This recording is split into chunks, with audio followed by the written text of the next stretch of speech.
There's a country that runs on volcanoes, rivers, and lakes for power. Sounds like a fantasy game setting, but it's all true. Welcome to New Zealand. This island nation already gets about 85% of its electricity from renewable resources like hydro, geothermal, and wind. That's impressive, but it's actually just getting started. Now, let's zoom in on a place called the South Taranaki Bight. It's a stretch of sea off the west coast of the North Island. At first glance, it looks just like any other tropical postcard location, but it's hiding New Zealand's clean energy jackpot. It's all about the South Taranaki Offshore Wind Project. This game changer in the world of green power will build wind turbines in the ocean, enough to generate almost 1 gigawatt of clean electricity. That's roughly enough to power over 430,000 homes. To put that into perspective, that's almost a quarter of all the households in New Zealand. If the country can pull this off, it won't just become greener. It'll kickstart an entirely new profitable industry: offshore wind. It means over 600 new jobs in construction, operations, and maintenance. And these jobs are future-proof. The kind that won't disappear as the world moves away from oil and gas. It also means more tech development for the country, and of course, more energy independence. Experts also believe it will secure more business investment in New Zealand, and the entire offshore wind sector should bring in around $30 billion to the country's GDP between now and 2050. The South Taranaki Bight is a perfect location for this project. It gets consistent, powerful winds, not stormy and chaotic, but steady and useful. That's exactly what you want for wind turbines. And the seabed here is deep, but not too deep, which is ideal for turbine platforms. They usually build traditional wind turbines on land or in shallow water where they can stand on firm foundations. But the ones planned here are offshore wind turbines, which means engineers can install them in deeper water, further from land, and in stronger wind zones. The electricity the turbines generate will move to a major onshore connection point through cables. From there, it will travel via national grid infrastructure to power homes, businesses, and industry. To make all this happen, the project team has already laid the groundwork. One of the coolest things they've done so far is a floating LiDAR campaign. LiDAR means light detection and ranging. And it's like radar, but with lasers. They put this high-tech gear on a floating buoy that stays in the ocean for months. It collects crazy precise data about wind speeds, wave patterns, sea temperature, currents. That's all the stuff you need to plan an offshore power plant. If the project works out, it will take New Zealand to a new green level. Right now, the country still uses fossil fuels during peak demand times, or when the hydro lakes run low. Most of those fossil fuels come from overseas, and they're expensive, polluting, and unreliable. But if offshore wind goes big, it could plug those energy gaps, especially during winter when winds are stronger and electricity use spikes.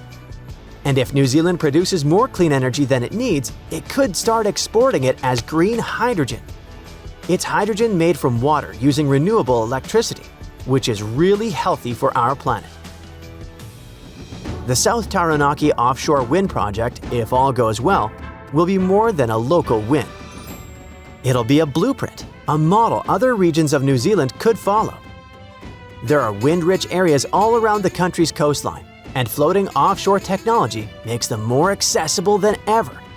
Some scientists believe New Zealand could build up to 8 gigawatts of offshore wind by 2050. That's 8 times what's being planned in Taranaki right now. Imagine what that could do. Clean energy for the whole country, plus exports, plus global leadership in a brand new industry. Of course, it's not all smooth sailing, and there are some challenges on the way. First, there's marine life. Any large ocean project needs to be careful about how it affects whales, dolphins, fish, and seabirds. That's why scientists are studying marine baseline in the early planning stages to map out the local ecosystem and avoid any harm to it. They've already started this process in the Taranaki Bight and are gathering information so turbines can be placed where they'll do the least damage. There's also a high cost. Offshore wind is more expensive than onshore right now, but costs are dropping as the tech improves and scales up. Plus, the long-term benefits, cleaner air, local jobs, energy security, make it worth it. And then there are potential problems with authorities, local tribes, iwi, and the community. They all must support the project for it to become a reality, and it's not always working out. For example, when a 34-page review article about the risks of the wind farms for the environment came out, local authorities were reviewing it. But if everything goes well, construction in the South Taranaki Bight could begin in the late 2020s.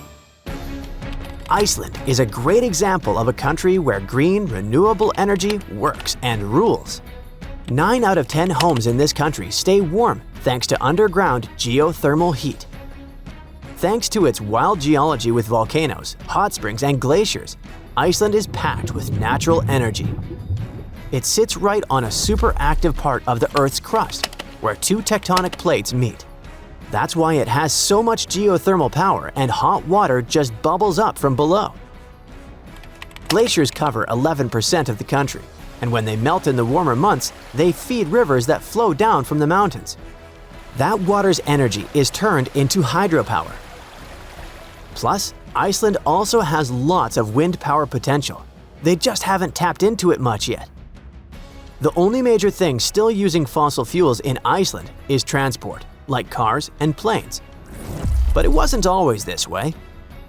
Not long ago, Iceland relied mostly on imported oil and coal, especially before the 1970s. Back then, they mostly used geothermal energy for bathing and washing clothes. The change came when oil prices went up like crazy, and Iceland realized importing fuel was just too risky and expensive. The country needed its own stable, affordable energy. One farmer figured out how to use natural hot water to heat his home. Local communities followed his lead, and soon towns were drilling deeper underground to get even hotter water.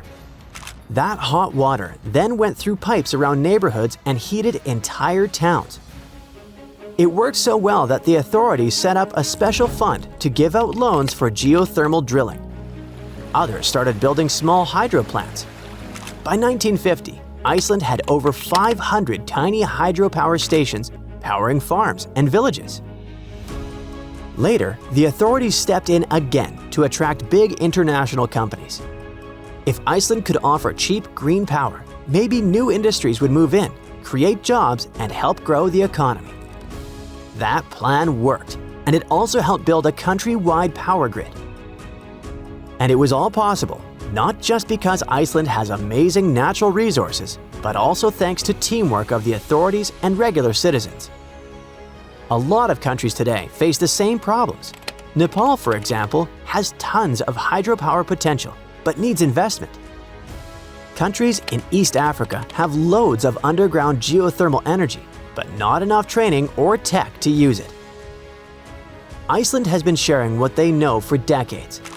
Since 1979, over 1,000 people from other countries have gone there to study geothermal energy.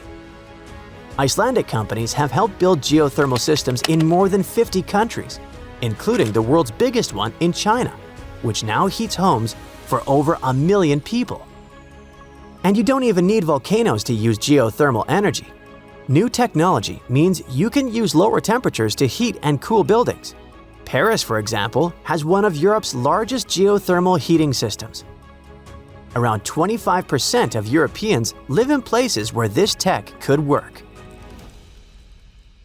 That's it for today. So hey, if you pacified your curiosity, then give the video a like and share it with your friends. Or if you want more, just click on these videos and stay on the bright side.